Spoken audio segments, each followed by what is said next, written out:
All right, another book review. This one is a forgotten fantasy. At least that's what the series is, forgotten fantasy. And this one is the first one, I guess, of the fantasy, and it's Camber of Culdi. Camber of Culdi by Katherine Kurtz, a new Durini novel as of 1976. 1976. Camber of Culdi has an interesting cover, you know. I think that's supposed to be camber. There's stuff around the outside. 1976, very interesting. Hadn't heard of it ever. I saw in the used bookstore there was a lot of Durini novels there, and I was like, okay, it's a like mini over 10 book series at least, just from looking around. And you know, when you go there, there's always like book 2, book 7, book 10. Like there's not the connection. There's not all of the books in the series. So I found a book that was the first in one of the series, or of the, I didn't even know, right? Like I just picked up and it said the first of it, and then I think it's the fourth actually published. There's an original trilogy, which they didn't have, and then this. So I went for it, had no idea what to go with, or what to expect, right? Other than it was a 70s fantasy. That's super interesting. And what it turned out to be was like incredibly interesting and not at all what I expected. So it wasn't some like sword and sorcery kind of campy. It wasn't that at all. Literally 0% that. It was super well written, incredibly well written, like unexpectedly well written. And like the prose was really, the prose was great. The scene like setup and the actual dialogue was really well done as well, surprisingly so. And the setting was so strange. It was a fantasy world with a fantasy race called the Durini. I'm gonna call them Durini. That's where it goes. Where they just look like humans, but they have magical powers. That's all I know so far. So it's just a world kind of peopled with everyone who looks human, as far as I know.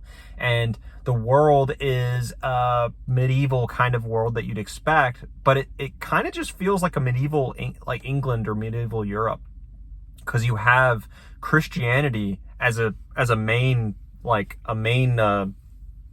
as the religion, really, and everyone is Christian. Even the Durini, like everyone is Christian. And then there's kind of like the Catholics, where they have different, what are they, sects, where they're like the Jesuits or something, right? Like those are the real world one. Well, there are different ones here, and you have like inter-religious differences. Very religious book, where it's not in like it's trying to tell you something, but that you can tell the author is very well versed in like the inner workings of, you know, an abbey, even a church, the sects themselves, right? And how they differ. And that's really interesting, like a super interesting look. It's not some surface level religious thing. It's real world Christianity with a little bit different in there, for sure, with a little bit of magic flavor in it, which is, I didn't expect at all. The main characters, you know, and the story itself is like a political struggle, definitely a political struggle. And the thing that it reminded me most of, surprisingly, was Game of Thrones of all things. And this came out before it by a bit, right? The Game of Thrones, you know, series. So Song of Ice and Fire.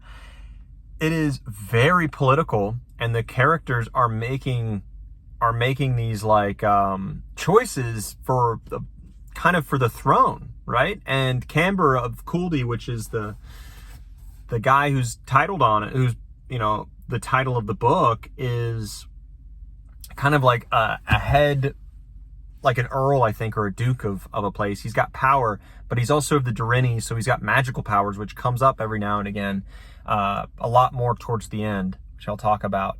But it's just a really cool story of, you know, introduction to this family, this duke and his family, and then a king, and one of his sons, Camber's sons, is with the king. And then you have this religious political intrigue there, which forces some hard decisions, forces some political changes that need to happen. And that is just flowing through this book, all the political ramifications of things, backstabbing, political, just political intrigue. That's the name of the game. And yeah, there is a little bit of action, right? Even a mage battled in there at the end, towards the end, couple mage battles, and that was incredibly interesting. And how it's done was not like people casting spells and waving wands and stuff. It was really cool. And what's not said is runs your at least ran my imagination wild. There's like eldritch beings being summoned, kind of, and it was wild. It was absolutely wild, but it happens so quickly and then goes, right? That you're left kind of breathless a little bit. So I really liked that magic and how it's done. I really liked the characters' interactions. I will say that the first, I would say, half of the book is good, but it's plotted a little bit slowly because it doesn't feel like too much is happening.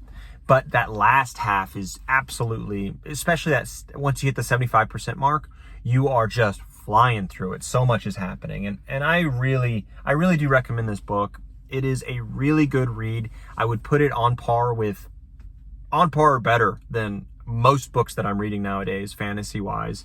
And Camber of Culdi, I think if you look it up, it has a different cover, right? To look a little bit more classic. This is just funky. And when I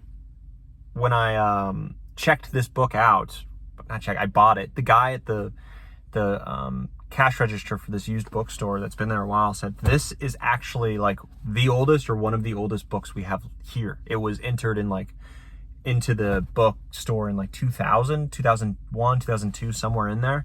And it's one of the oldest books of the thousands that are there. So that was very interesting that this was there. But yeah, from 1976, Camber of Culdi. I'll read the back. Camber of Culdi, Kingmaker. 200 years before Kelson was king of Gwynedd, Camber of Culdi, patron of Durinni magic, watched helplessly as the kingdoms were ruined by the Durinni rule of Imre and his incestuous sister. He could do nothing, even when his peasants were killed and his son murdered by Imre.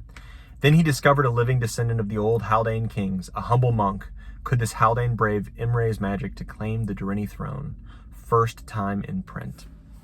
So, please give this book a read. It is so good, and I look forward to reading more of it. It is such a shock how good this book was. And yeah, I continue the Forgotten Fantasies. This is should be a classic, 100%. George R. R. Martin has read this, and I've seen kind of echoes of this into his works. So give it a shot, give it a read. Highly recommend. Forgotten Fantasy, this is the first one, and I found a banger in Camber of Culdi. I don't look up anything about the books when I pick them up. I just go by the cover and the back, really, and go into it. So it's always a pleasant surprise when I am wowed by something. And this really was a cut above what I expected. I would give it, honestly, an 8.5, 8.5, and that is just really great for a random find, right? Especially from the 70s. Wild. 8.5. Do recommend. On the next Forgotten Fantasy, on the next book.